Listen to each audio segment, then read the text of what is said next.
Good morning, everybody. Happy Monday. Hope everyone is doing well today. We are going live with Michali to answer a question that was asked on the AMAs. We'll just wait for some of you to show up. Hey, Michali.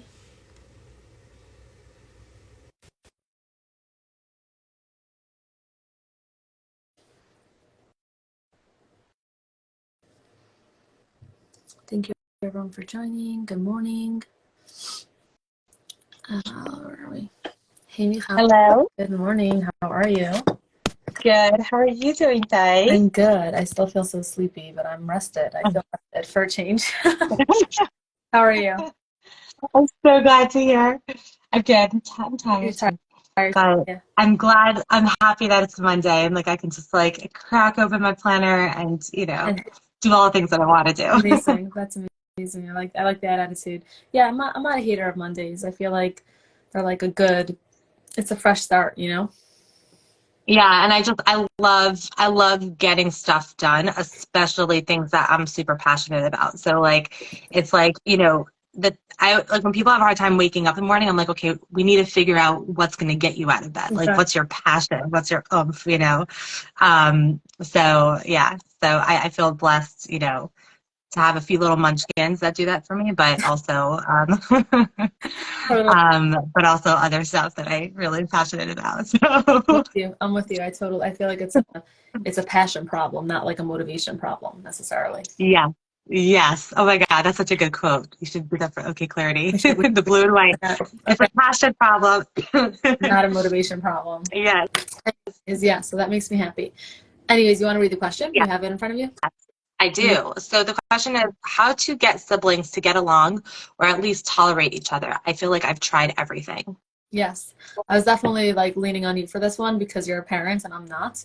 And I felt like it was a very ambiguous question in terms of like we don't know how old these children are, and obviously that makes a difference. So I Yeah. feel like we always do justice to like a couple of different scenarios. So where do you want to start with this one? Like children, adult? I mean, I'm assuming it's not adult children because that's like a whole nother conversation. So it's either like teenagers or younger kids. It's so funny Or because my mind went to adult children, but it could totally be right. It's so hard to know. It's so hard to know. But I think, I guess we, let's we, could, start we could totally age, address adult age children. chronological order. Yeah, we could totally address adult children. Like that I have more to say about just because I'm an adult with siblings. But like, Right. I don't know that I'm like a perfect prototype for that. I love every single one of my siblings. So like I think they love me too. But I can speak to like what I think went right in terms of like parenting that contributed to that. Like I do have a thought about that. Yeah. I could just say it now. I think that like when parents love every single child, like and forget about having favorites, not having favorites, but every single one knows that they're like loved and they're like the most prized possession. I think that really reduces sibling rivalry, especially when the children are older. I can't say that we never fought as kids. Of course we did. But I think that Yeah. like when you have a good relationship or a very solid, decent relationship with your parents and you know that they each love and value the children, like each of the children, then you mirror that. Like you kind of like take on we mirror our parents. So if our Hmm. parents or someone that we respect and love values another person so much, we ultimately find that value. We see that we're looking for it. So that's kind of my little spiel. But yeah, we can totally address it from different No, angles. I think in some ways I actually like that we're starting this way and working backwards because I do think I completely agree with you. I think that it does have to do with it has everything to do with the parents. Um, I would say the majority, and Yeah, the rest is whatever. But I do think that yeah, I think if kids grow up in a home, if adults grow up in a home where they felt loved and appreciated for who they were, and there also wasn't a sense of scarcity, emotional scarcity, meaning that each child, it doesn't have to be equal, but they really felt like they got what they needed from their parents, and there wasn't this competition for getting their emotional needs met. I think then the siblings have a much better chance of getting along. It's not a guarantee, but you definitely increasing your chances. Um, and that kind of segues into like what do you do when you have little kids? I have to recommend this book on here. It's called Siblings Without Rivalry. Oh, It's a fantastic book about like how to really coach and guide your children through moments of rivalry and to create a dynamic where there isn't rivalry. Now, I have to warn everybody that it takes a lot of effort as a parent to really teach your children to get along.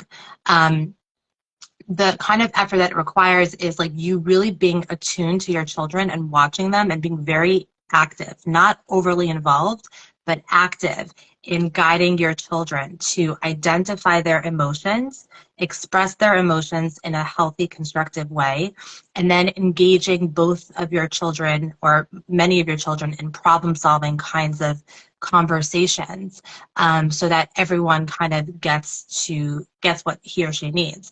Right. And we say, like I say this in couples therapy too, it's, you know, sibling dynamics are sometimes very similar to certain couple dynamics.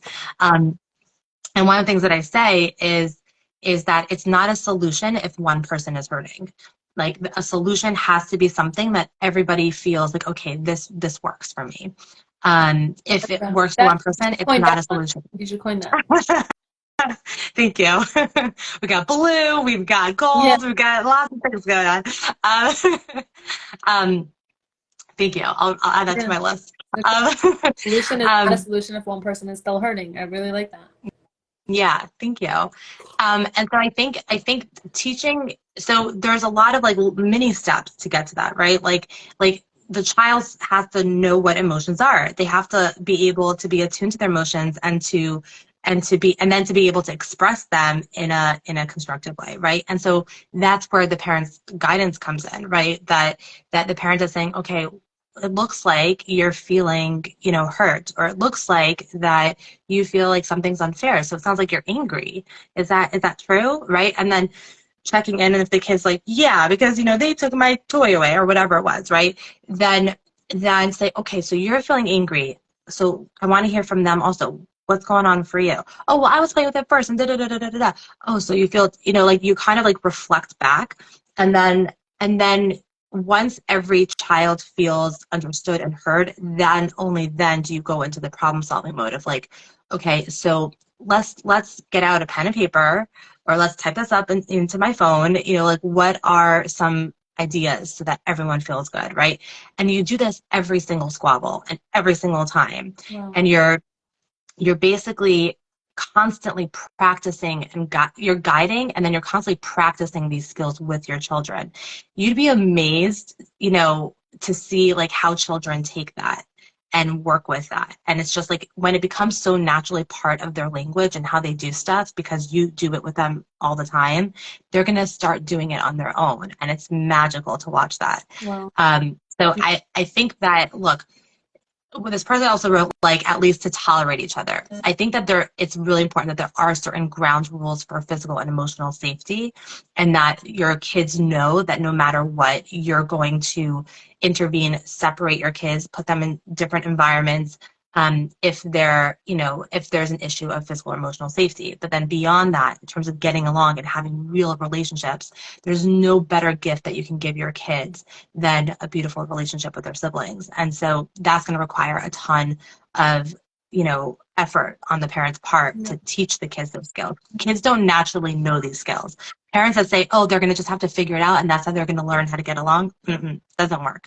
Kids need to actually be taught how to apply these skills. Yes, I love everything you said. I'm like eating it up, and I'm like, okay, you're the first person I'm calling. I have like, I was like, all these books, like I didn't, you know, like I don't know these books that exist. Like I'm not exactly reading parenting books, but I think that book ideas sounds like perfect for this recommendation. But is it only for little kids, that book, or is it like it goes through the years? That book that you recommended.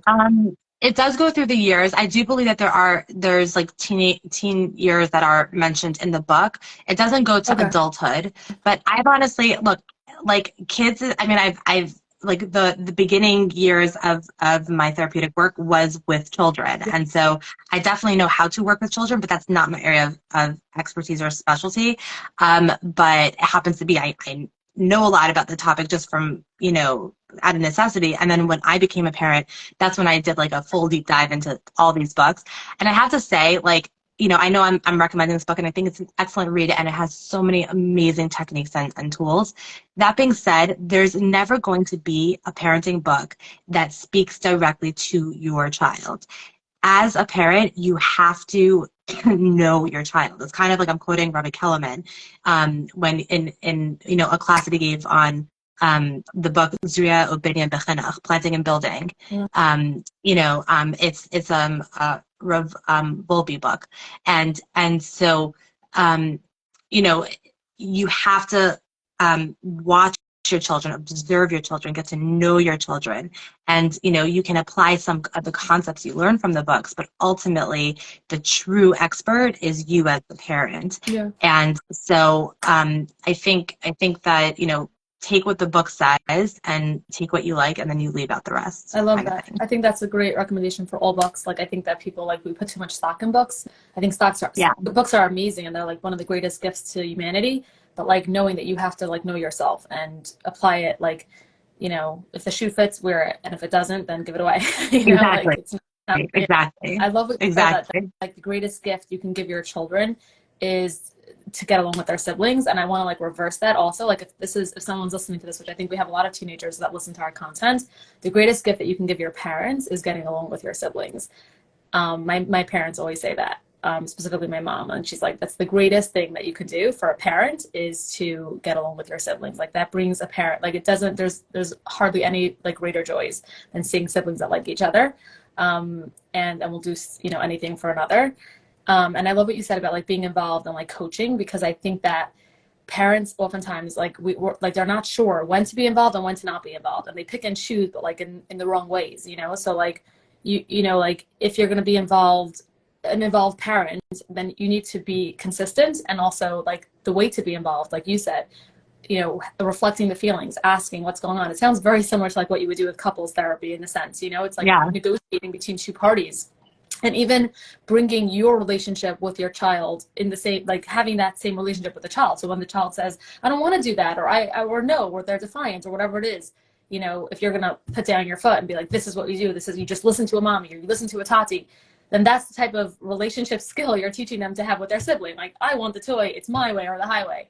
So using that type of, dynamic of listening to what they want. That doesn't mean you give them their way, but really having that communication, open communication, and validating the feelings just makes so much sense. So I think that this conversation spans a lifetime, parent to child, parent to spouse, and child to child, and teaching that.